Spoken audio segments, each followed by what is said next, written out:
Hello hello et bienvenue dans Makeup is Freedom. Je suis hyper contente de vous retrouver pour une vidéo spéciale anti-cerne. C'est quelque chose qui m'a été beaucoup demandé et comme vous avez vu, j'ai pas trop fait de vidéos dernièrement. On peut dire que j'ai carrément pas fait de vidéo depuis quasiment un an.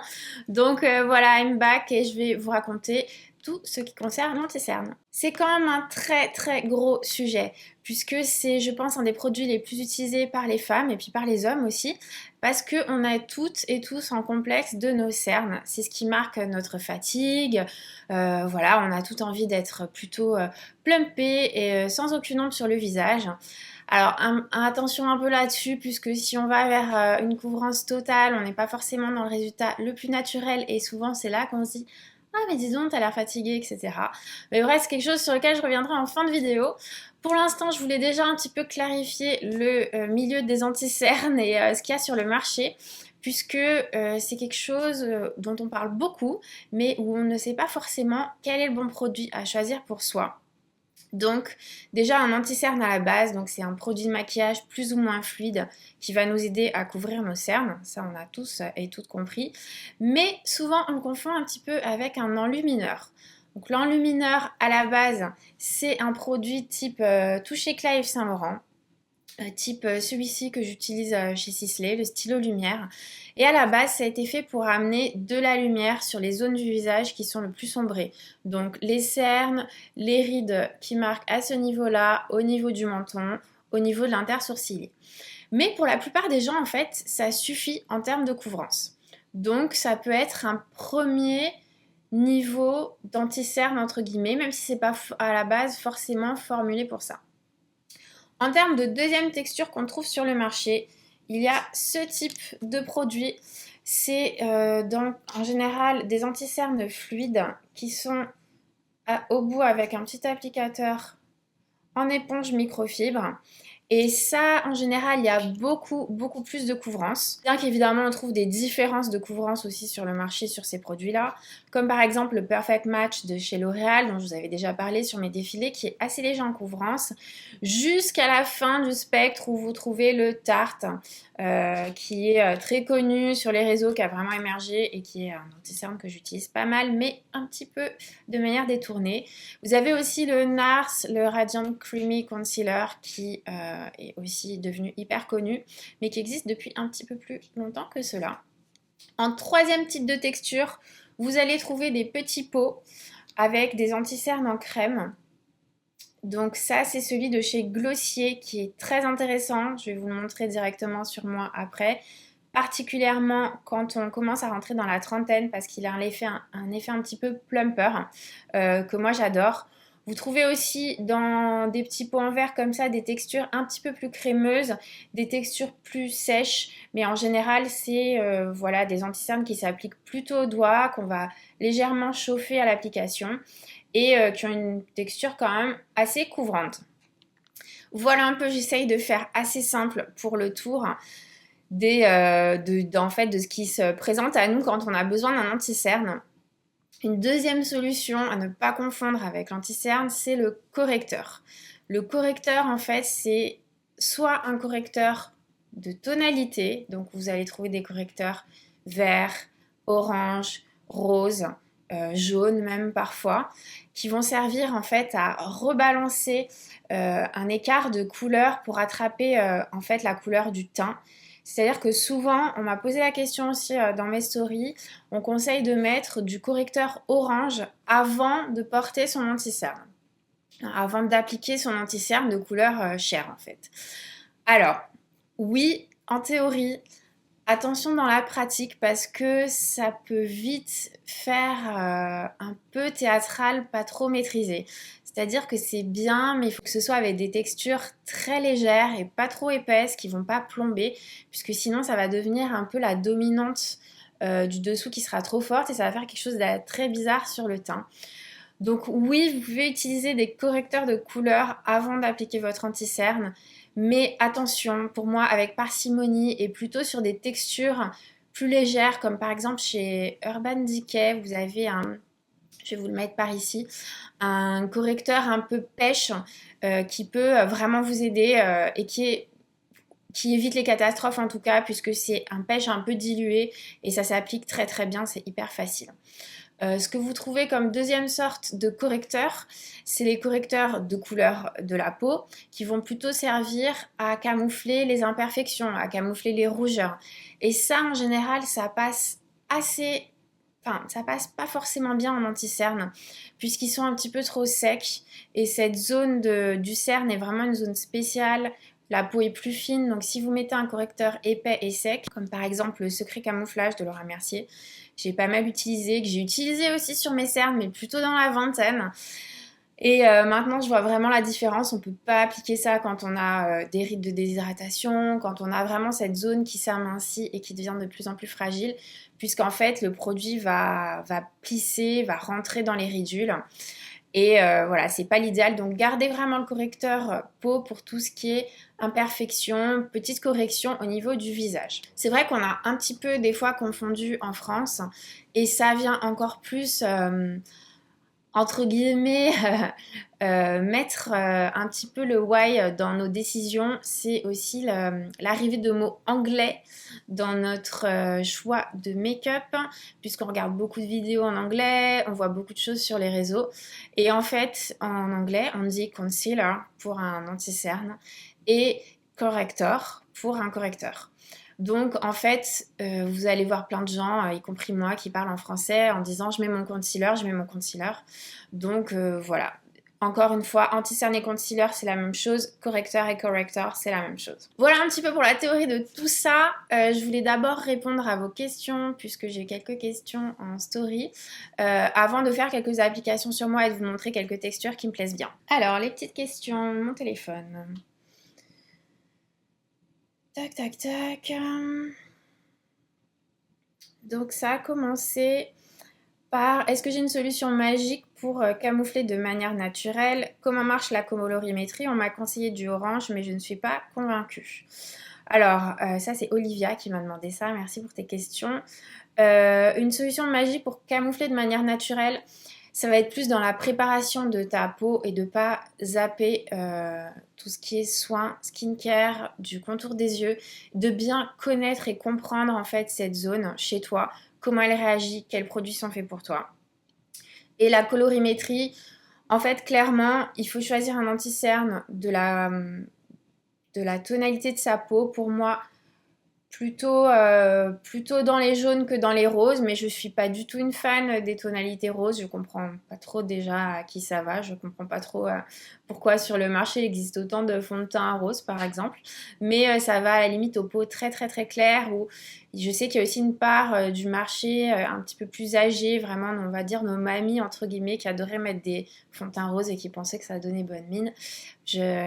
Bon, pour moi c'est pas trop ça. Mais voilà, donc reste plutôt sur des tonalités assez jaunes et tu vas essayer de prendre une couleur légèrement en dessous de ta couleur de peau actuelle. L'idéal pour moi, et si vous le sentez, c'est d'avoir deux couleurs, une claire, une foncée. Et ça va vous permettre de créer vos couleurs sur mesure toute l'année. Donc oui, si on t'a conseillé du orange, alors évidemment pas du orange pur, hein. C'est qu'on a dû confondre encore une fois le côté correcteur et anti-cerne. Donc on a dû te conseiller un correcteur qui va être à mettre avant ton anti-cerne. Ou alors si c'est un anti-cerne avec une légère dominante orange, ça va. Enfin, il faudrait vraiment que je vois et que je te dise sur mesure, puisque c'est pas évident à savoir comme ça. Si c'est très orange, évidemment, tu vas pas te mettre juste du orange. L'idée en termes de comment ça marche en colorimétrie, c'est que le orange est complémentaire au vert. Et du coup, comme nos cernes sont principalement vert bleuté, c'est censé en fait remettre à niveau et neutraliser le cerne. Alors, j'ai des autres questions. Comment maquiller les cernes de Karine Rothfeld? Alors oui, c'est vrai, j'ai fait le make-up de Karine Rothfeld pendant assez longtemps. Et ça se passait très bien pour maquiller ses cernes. Je mélangeais à l'époque le Select Cover-Up Concealer de MAC, qui est dans un petit tube, et du sérum, je crois que c'était l'Advanced Night Repair d'Estée Lauder. Et voilà, j'aimais bien faire ce petit mélange qui me permettait d'avoir de la couvrance et de diluer avec un sérum pour avoir un côté plus naturel et qui reste parce que je donnais du soin en fait, mais du soin pas trop gras. et donc du coup ça restait sur cette zone qui a besoin d'hydratation mais qui n'a pas besoin d'une grande nutrition, on dira. Deuxième question, est-ce que la crème anti-hémorroïde autour des yeux ça marche? Non, pitié, ne mettez pas de crème anti-hémorroïde autour de vos yeux, il y a des très bons soins. D'ailleurs, la base de la base, c'est juste de poser de l'acide hyaluronique au niveau du contour des yeux. Pour moi, c'est ce qui marche le mieux, ce qui est le plus toléré. Et surtout, n'utilisez jamais de médicaments sur votre visage. Merci. Qu'est-ce que j'ai d'autre? Il faut mettre un correcteur en dessous de l'anti-cerne pour les cernes violets. Donc oui, si tu as des cernes très très très violets, tu peux mettre du correcteur orange. Comme je disais auparavant, tout ça avec parcimonie, avec bon jugement. Qu'est-ce que j'ai comme question? Comment l'appliquer? Donc je vais vous montrer ça tout de suite sur moi. Est-ce qu'il faut le choisir en fonction de notre type de peau? Alors plus en fonction de la couleur de ta peau bien sûr et en fonction de la texture et de l'état de ta peau, mais pas vraiment de ton type de peau. C'est-à-dire que les peaux blanches, les peaux noires, les peaux asiatiques vont choisir le même type de texture. Ça va plus être une question de couleur pour le coup. Alors, quel anti-cerne utiliser qui ne marque pas les ridules et ne fait pas transférer le mascara?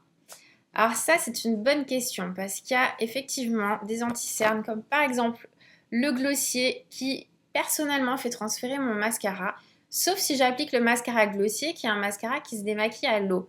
D'ailleurs, je pense qu'ils l'ont formulé exprès pour ça parce qu'en fait, je pense qu'il y a un petit peu trop de corps gras dans celui-là, ce qui est super pour maintenir notre hydratation, avoir un côté plumpy, mais forcément comme un mascara se retire à la base avec des corps gras, avec du démaquillant un petit peu plus gras, on peut avoir des transferts dans la journée. Donc ça va être en fonction de votre peau et de comment votre paupière est placée, comment l'interaction qui se passe entre les cils du bas, votre paupière, et du concealer en fait, qui est bon pour vous.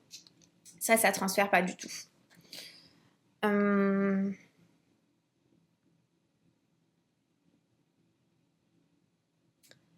Est-ce qu'on peut utiliser un anti-cerne comme correcteur et vice-versa? Alors, comme correcteur, en tant que correcteur de couleur de teint, et non pas correcteur de couleur comme les oranges, roses, violets, etc. Oui, tu peux utiliser ça pour camoufler un bouton. Après, attention à choisir la bonne tonalité, faire ton bon mélange. Attention à la texture, par exemple, ça va être un petit peu gras parfois pour corriger certains boutons, mais ça va être super pour corriger les zones de rouge, coupe rosée, etc. Ça, pour corriger le teint, c'est pas forcément l'idéal, puisqu'en fait, ça a donc une texture un petit peu plus lumineuse et ça correspond très bien sur les zones d'ombre. Sur les zones un petit peu plus classiques et éclairées, c'est pas d'une grande efficacité. Donc oui, tu peux utiliser un anti-cerne comme correcteur, mais attention au correcteur qui ne peut pas forcément être utilisé comme anti-cerne car il va être un petit peu trop sec. Je crois que j'ai presque plus de questions, enfin j'en ai d'autres. Coucou Carole, quel anti-cerne utiliser qui ne marque pas les ridules et fait pas transférer le mascara? Donc ça on en a parlé aussi. Oui, alors on me demande aussi de parler de la tendance de l'anti-cerne en triangle et du baking. C'est quelque chose que vous avez évidemment vu partout sur internet puisque ça vient du make-up de Kim Kardashian, ça vient vraiment des réseaux, des influenceuses et des gens qui se tartinent d'anti-cerne et qui l'appliquent dans une forme triangulaire comme ça, sous l'œil. Ensuite, le baking, pour celles qui ne savent pas ce que c'est et ceux qui ne savent pas ce que c'est le fait de mettre beaucoup de poudre par-dessus, de laisser en fait infuser la poudre sur l'anti-cerne en continuant le reste de son make-up, etc. et de balayer l'excédent de poudre. En fait, ce qui se passe, c'est qu'on met du gras, on met du sec, on laisse le gras absorber le sec et c'est censé fixer et faire que l'anti-cerne va rester là beaucoup plus longtemps et va mieux tenir. Ce que ça fait aussi, c'est que il faut pas trop avoir d'expression parce que après, une fois que le visage commence un peu à trop bouger, ça a plus vraiment de flexibilité. Donc en gros, tout ce qui est le triangle, etc., c'est pour moi beaucoup trop de matière et assez inutile en termes de répartition. Ça correspond à une tendance qui est très photogénique. Voilà, si vous passez votre temps à tourner des vidéos, pourquoi pas, bien que pour moi, je pense qu'il vaut mieux une peau en bonne santé et légèrement couverte avec ses imperfections plutôt que de ressembler à une poupée de cire. Donc voilà, je suis plutôt contre et je suis plutôt pour l'observation de sa propre peau et de son propre visage pour bien comprendre et faire les choses avec légèreté. Mais ça, c'est vraiment chacun sa famille entre guillemets de make-up. Il y a peut-être qu'un jour j'aurai envie d'être beaucoup plus maquillée, beaucoup plus couverte. Ça va vraiment dépendre du mood de chacun et de comment vous vous sentez, comment vous avez envie de vous maquiller. Après, voilà, moi j'ai tendance à voir des choses sur des peaux très très jeunes qui sont vraiment très couvertes et du coup pour moi il y a un effet inverse, il y a un effet de masque en fait et où on remarque plus que la personne est maquillée, donc on se dit qu'est-ce qui se cache derrière plutôt que de voir une peau qui a des imperfections qu'on va venir travailler de manière personnalisée et où du coup on va ramener de la fraîcheur et on va plus du tout penser aux imperfections. Mais voilà, chacun sa politique. En tout cas, moi je suis plutôt anti-tartinage, mais bon, ça vous le savez déjà. Je crois que c'est à peu près tout pour les questions. Je regarde vite fait. Ah oui, il y a une dernière question. Comment le poudrer correctement? Idéalement, il faudrait pas trop poudrer son anti-cerne, puisque c'est encore cette histoire d'absorption de la matière et des micro-ridules ensuite qui vont marquer. Il faudrait mieux rester avec une texture pas trop brillante quand on maquille le cerne, mais qui soit un peu stretchy et qui puisse évoluer avec les mouvements du visage et le mouvement des yeux. Mais ça m'arrive de poudrer l'anti-cerne et quand je le fais avec une poudre malheureusement que j'ai pas ici parce que je suis en voyage. Je suis à Los Angeles d'ailleurs, chez une amie. Et petite parenthèse. Et du coup, j'ai voyagé avec juste une banane avec un peu des produits en vrac, mais j'ai pas du tout ramené mon kit. Et du coup, j'utilise une petite poudre de chez Laura Mercier qui est assez incroyable. Plus la poudre que vous allez utiliser pour poudrer vos cernes est fine, au mieux c'est. Il faut trouver la poudre la plus fine possible qui existe sur le marché. Donc, moi en studio, je poudre soit avec la Shuemura transparente, soit avec la Laura Mercier. Je crois c'est dans un petit pot comme ça. Elle s'appelle Secret Brightening Under Eye Powder, quelque chose comme ça. J'essaierai de vous la mettre aussi par ici. Donc, ça se poudre avec un pinceau pas très gros et vraiment vous allez venir ici, c'est souvent cette zone qui brille en fait. Moi j'aime bien laisser le glow là, je poudre pas l'intégralité, puisqu'ici vous allez avoir une belle accroche lumière qui est hyper intéressante à garder. Et du coup ça sert à rien de poudrer pour par-dessus venir remettre un highlighter par exemple. Pour moi, voilà, vous poudrez essentiellement la zone où vous voulez pas que ça brille, donc par ici, un petit peu ici et avec un pinceau adapté. Vous n'allez pas sortir le gros pinceau poudre où du coup vous risquez d'avoir des résidus, etc. Question aussi, comment est-ce qu'on applique son anti-cerne? Alors vous avez plusieurs manières, vous avez tout simplement le doigt, vous avez les pinceaux, moi je ne conseille pas les pinceaux plats parce que je trouve que ce sont des pinceaux qui marquent et qui laissent un peu la marque du pinceau.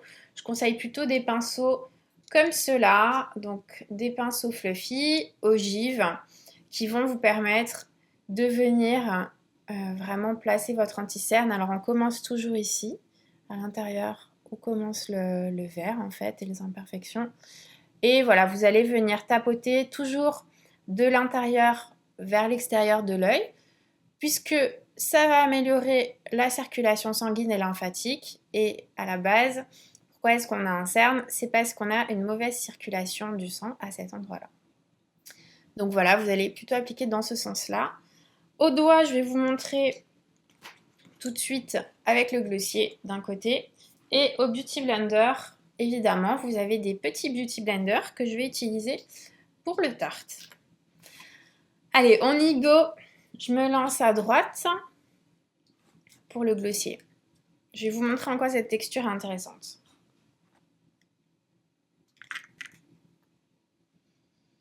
Hyper futée parce qu'en fait, elle l'a gorgée de soin. Et du coup,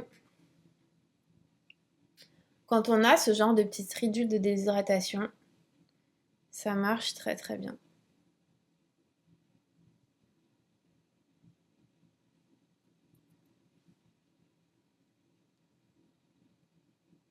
Donc moi j'applique la teinte médium et je dois avouer que c'est vraiment... pour moi c'est l'anti-cerne facile que j'ai découvert cette année, que je mets presque les yeux fermés et qu'on peut superposer un peu à volonté. Évidemment, c'est pas celui qui va vous couvrir intégralement le plus, bien que je trouve que il marche très très bien. Mais voilà, je pense qu'il vaut mieux que les cernes soient couverts à 80% et qu'on garde une belle texture naturelle, plutôt qu'on ait une couverture à 100% et du coup, bah, ça fait photoshopper et du coup, je vous dis, le regard des gens s'arrête dessus et trouve ça bizarre. Donc comme je vous disais tout à l'heure, le seul désavantage de cet anti-cerne pour moi, c'est qu'il fait couler le mascara, ce qui est quand même un gros désavantage, sauf les mascaras qui se démaquillent à l'eau. Donc si vous optez pour cet anti-cerne glossier, il faut opter pour un mascara, bah, soit le mascara glossier qui est assez top, qui s'appelle Lash Slick, soit pour d'autres mascaras qui sont sur le marché qui se démaquillent à l'eau. Donc voilà déjà pour le rendu de ce premier produit. Donc on voit quand même bien, même si je retire mes lunettes, qu'il y a quand même une belle couvrance par rapport à mon autre œil qui n'est pas maquillé. Et que c'est quelque chose qui vit bien. Vous voyez, si je plie mes yeux, ça va pas rester coincé dans mes rides. Ça ne fait pas de petits traits, de petites rigoles, entre guillemets, d'anti-cerne. Et voilà, c'est un très beau produit. C'est un produit que je peux aussi étendre, pour le coup, à un effet un peu correcteur au niveau du teint, des petites rougeurs.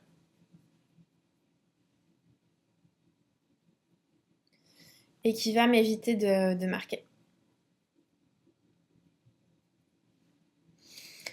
Voilà, pour ce côté-là, on va passer à un autre produit qui est du coup le Shape Tape Concealer de chez Tarte. J'ai deux teintes, le Light Sand et le Light Medium. Et en fait, je vais faire un mélange sur le dos de ma main. Mais je vais surtout rajouter un ingrédient qui pour moi rend cet anti-cerne magique. C'est de l'huile. Parce qu'à la base, si j'applique ça tout seul, c'est un plâtre. C'est-à-dire que c'est très efficace, mais alors c'est hyper sec. C'est pas glowy du tout. C'est tout ce qui, pour moi, tout ce qui va pas dans le côté concealer d'Instagram, entre guillemets, et de YouTube. Donc là, je mélange 2 gouttes, parce que j'ai mis un petit peu des deux en quantité, donc il faut quand même 2 gouttes d'huile. D'huile de pépins de cassis de chez Bully. C'est une huile naturelle qui est faite pour les peaux sensibles et surtout qui n'est pas trop graissante. Elle est juste pleine d'hydratation pour moi. Après, je rajoute un petit peu de clair puisque je le trouve trop foncé. Donc ça qui est pas mal quand on a deux teintes d'anti-cerne, c'est de pouvoir faire une tonalité sur mesure en fonction. Comme là on est en plein milieu de l'hiver, enfin au tout début de l'hiver d'ailleurs, mais qu'on a déjà la peau bien blanche. Et donc lui marche très bien avec le Beauty Blender.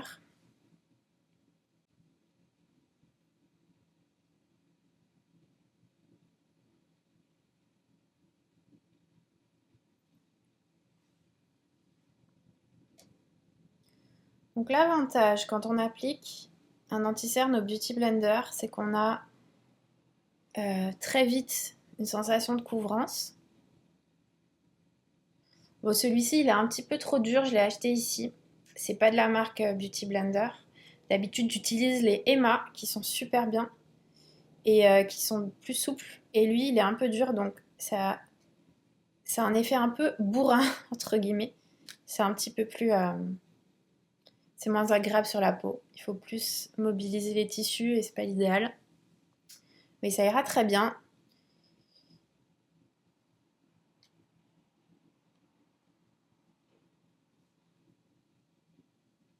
Je vais venir au doigt ici.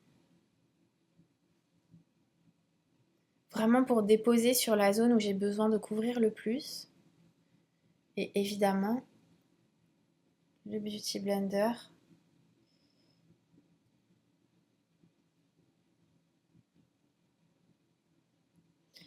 Pourquoi un beauty blender plus qu'un pinceau? Parce que ce produit est particulièrement bien formulé pour le beauty blender, mais aussi parce que vous allez, avec la texture de l'éponge, recréer un côté grain de peau et un côté un peu flouté. Donc ça évite d'avoir les petites traces d'empreintes digitales, etc. Bon, alors voilà, j'étends un tout petit peu.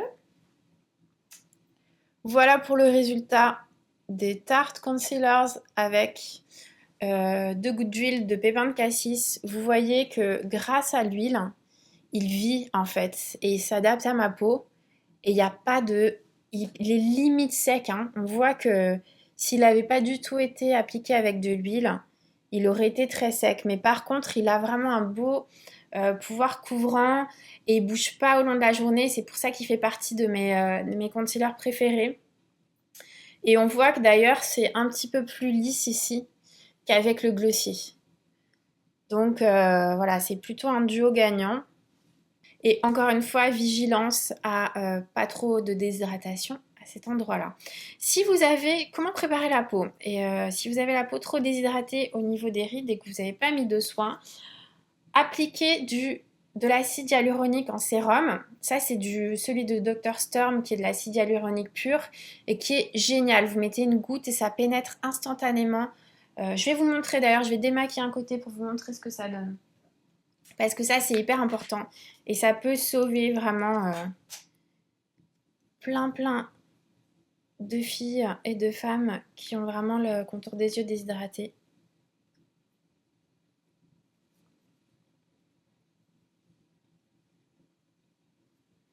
Hop, voilà, ça c'est démaquillé. Bye bye le glossier. Et je vais vous montrer une goutte.